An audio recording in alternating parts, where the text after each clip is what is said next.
color of the clothes or the colors of anything around you, does it have some impact? You need to understand this. How color happens, first of all. Why seems to be white right now is because when the light falls on it, it reflects all of it, so it looks white.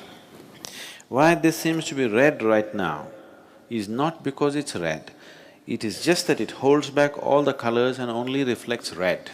That's why you're seeing red. And what is red for you may not be red for some other creature. If you dress up really jazzy colors and go and stand in front of your dog, he looks at you in an uninterested way because he doesn't see any color, he sees everything black and white. Do you know this? Don't dress up for him, okay? Dog lovers, I'm saying. You wear only black and white, dog lovers. Nothing else works. You don't impress him with red, green, blue and whatever. So color is not what it is, color is what it gives away. What you reflect will be your color, what you hold will not be your color. This is the nature of life, not just of color. This is the nature of life itself. Today, if you radiate love, people will see you as a loving human being. If you hold back all your love because you have a love bank, you're full of love but you don't radiate, people will think you're that. If you radiate joy, people will think, oh, he's a joyful person. If you are a joy bank, you held back all your joy because you want to take it to heaven, people won't experience you as a joyful human being, isn't it? What you give away is always your quality, isn't it so? So that is not just for a human being, that is the nature of the existence itself. What is thrown away is the quality of that substance. Now this reflects everything, so this is white. That reflects only red, so it is red. That reflects only blue, so it is blue. Everything else is held back. What it holds back, you don't see. What it gives away is what you see. So, how is color significant for human consciousness as such, or for any kind of spiritual process? It is significant in the sense that the color that you reflect will naturally add to the aura that you carry. People on the ascetic path don't want to wear anything because they don't want to add any new things to them. They just want to work with what they have, they don't want to take on anything more. What you are right now, to work that out is quite substantial. Adding one more thing and one more thing, it complicates. So they don't want anything, they walk naked. If socially walking naked is difficult, they will put on one little loincloth so that socially there is no issue. But the idea is, they don't want to take on anything more than what they are. They know what they are is substantial. There are other aspects to it, that's different. I'm saying about the color. So orange, the chakras in the body, all the 114 chakras, or rather 112 chakras ascribe to some color. The two do not ascribe to any color because they are not physical in nature. Anything that's physical in the existence naturally reflects light. You understand what I'm saying? Anything that's physical in the existence reflects light. Once it reflects light, it will have color in your perception. It may not have any particular color, or it may not have the color that you're seeing. You are only seeing what's being reflected. What you're seeing is the reflected light. You are not seeing the color of the substance that you're seeing. You're not seeing color of the thing that you're seeing. You're only seeing the color of the reflected light. Black reflects nothing. It holds back everything, so it becomes black.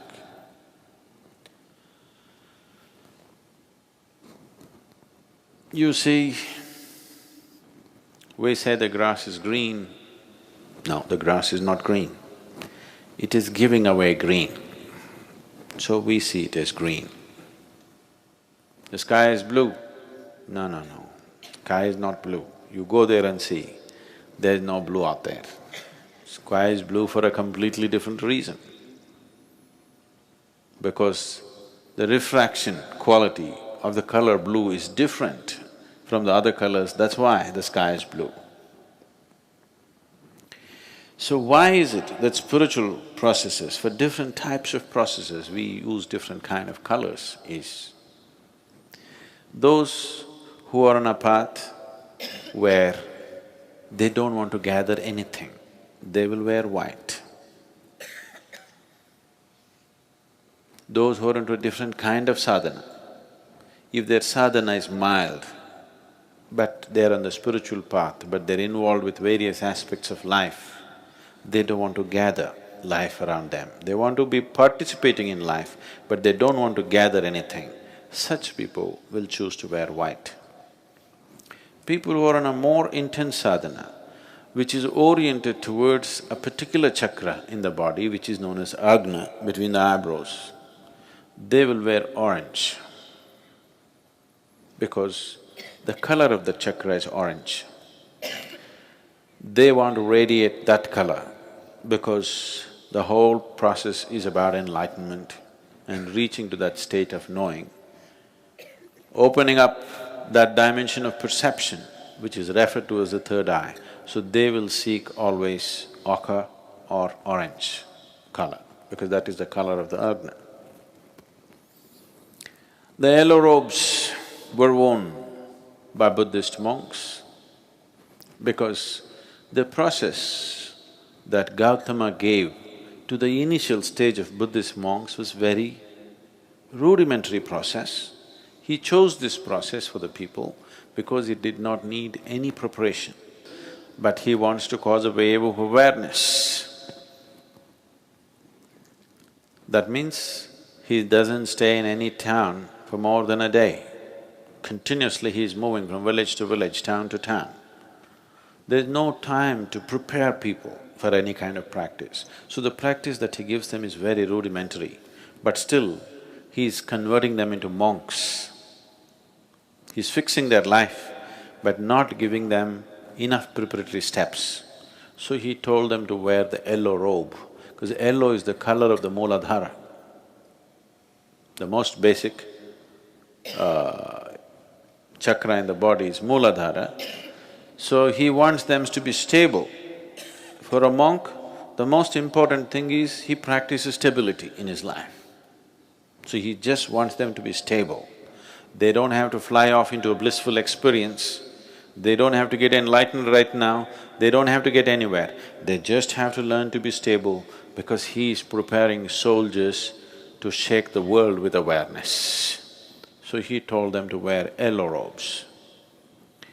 Later on, when they graduated to what he called as arhats, the arhats in the Buddhist tradition wore ochre robes, that is orange, as all the Indian sannyasis wear. But then after Gautama passed away, when they tried to spread the Buddhist way of life, people in India, there were at least 30% of the population were sannyasis or monks by nature. By culture, it was just like that. So this one more set of monks, they just accepted them and they became kind of part of them. They couldn't maintain a distinct identity. So from ochre, they shifted to a little more maroonish color, more for an identity's sake, because they would simply mix with all the other yogis and monks who were walking all over the place. So they wanted to set up a distinct identity, so they switched to a little maroonish color later on. But the basic Buddhist color is still yellow, because yellow is the color of the Mooladhara and it can be taught without preparation. No preparation, no teaching, no nothing, a simple process just to stabilize and stabilize and stabilize. Such a process is taught when you are charting out a spiritual path for a few lifetimes. See, that tradition still continues in the Buddhist way of life. They keep coming back and coming back to do more work and more work because the process is such, it's of stabilization, not of realization. So that's why the yellow. Devi is always red because red is the most vibrant color. Of all the colors, red is the most vibrant color and feminine represents that. Whether you like it or not, there is a longing in a woman to be like a flower because nature has given that possibility for her. There is a certain quality in the feminine which is flowery. So, when we say flower, the first thing that comes into most people's mind is always red. A red flower is always the real flower. Other things are on the way. Red is vibrant. It is the color of vibrance.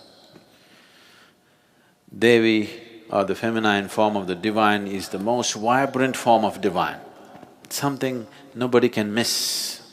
The reason why, even if there are other bigger temples, in every village, in every town in India, we will set up a Devi temple. You walk into the Devi temple, she hits you in the face, you can't miss it because it's vibrant. The color of vibrance is always red. It doesn't matter what kind of a person you are, if you come dressed in full red clothes, suddenly people will think you're vibrant even if you are not. Yes or no? Red dress suddenly sets you off like you're vibrant. And to do certain type of sadhana, which is Devi-oriented, red is needed. The most important things in your life are usually red, you know. Your blood is red. It's not red enough, you go down, you know. Flowers are red, the rising sun can become reaching towards red. Anything that you consider as vibrantly alive, you tend to paint it red because there is a connection between red and vibrance. And Devi is manifestation of vibrance that you cannot miss. So, the Devi temples always have very active involvement of red. In many ways, only red flowers are used. Blood is spilled all over the place. We don't do the blood business, but one way or the other, it needs a lot of spilling of life. Either you must know how to spill your life just like that without killing yourself. If you do not know the technology, you have to kill. We know the technology, so we don't kill. Somebody else who do not know the technology of spilling life without killing the body, they will cut the body. Most Devi temples have daily sacrifice. So colors have some impact. It definitely influences a few things, but it's not everything.